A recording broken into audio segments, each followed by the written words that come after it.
नमस्कार, न्यूज 80 पर स्वागत है आपका। मैं हूं आपके साथ सुहानी मलिक। बुलेटिन की शुरुआत करेंगे रामपुर से आ रही इस बड़ी खबर के साथ, जहां रामपुर की स्वार सीट पर अब कांटे की टक्कर होगी। उपचुनाव की लड़ाई को सपा के फैसले ने बेहद रोमांचक बना दिया है और 60% मुस्लिम आबादी वाली सीट पर सपा ने हिंदू प्रत्याशी उतारकर कई तरह के सवाल खड़े कर दिए हैं।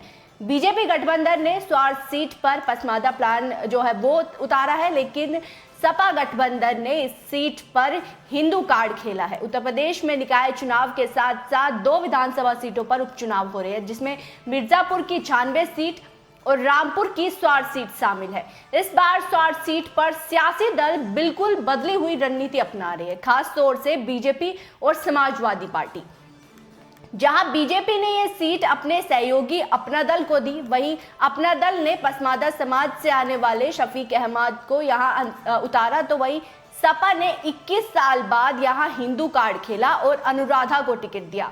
रामपुर की स्वार सीट पर विधानसभा के उपचुनाव के लिए 10 मई को वोटिंग होनी है। ये सीट अब्दुल्ला आजम की सदस्यता रद्द होने के बाद खाली हुई और पहले माना जा रहा था कि इस सीट पर आजम खां के किसी परिवार या फिर उनके किसी रिलेटिव को यहां सपा उम्मीदवार बना सकती है, लेकिन नामांकन के आखिरी दिन तक आजम खां ने वहां के उम्मीदवार को लेकर अपना कोई भी संदेश पार्टी अध्यक्ष अखिलेश यादव को नहीं भेजा।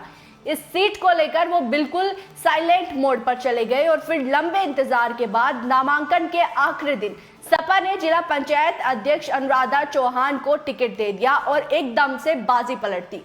दरअसल माना जा रहा था कि जिस तरीके से पहले रामपुर में लोकसभा के उपचुनाव और फिर खुद आजम खां की सीट पर हुए उपचुनाव में समाजवादी पार्टी को हार झेलनी पड़ी, इसी के चलते आजम खां ने अपने आप को इस उपचुनाव से अलग कर लिया। हालांकि 21 साल बाद सपा ने सीट पर किसी मुस्लिम उम्मीदवार की बजाय किसी हिंदू उम्मीदवार को चुनावी मैदान में उतारा। इसे सपा की बदली रणनीति का हिस्सा माना जा रहा है।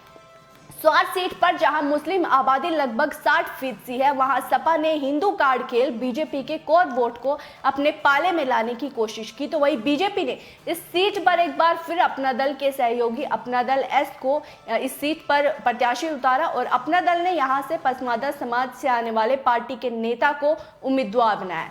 ऐसे में अब स्वार सीट में दिलचस्प लड़ाई देखने को मिल सकती है। हालांकि सरकार के मंत्री साफ तौर से कह रहे हैं कि बीजेपी सभी समाज को साथ लेकर चलती है और किसी जाति या धर्म को देकर टिकट नहीं देती।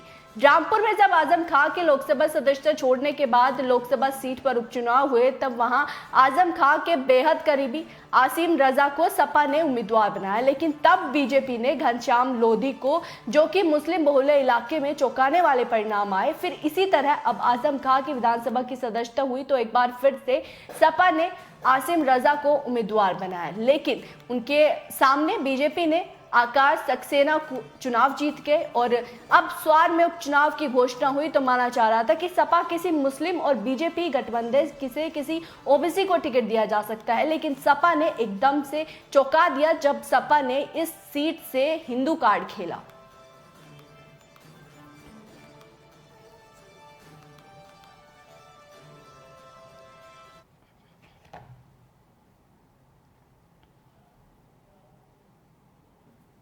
और उत्तर प्रदेश में मिर्जापुर की 96 और रामपुर की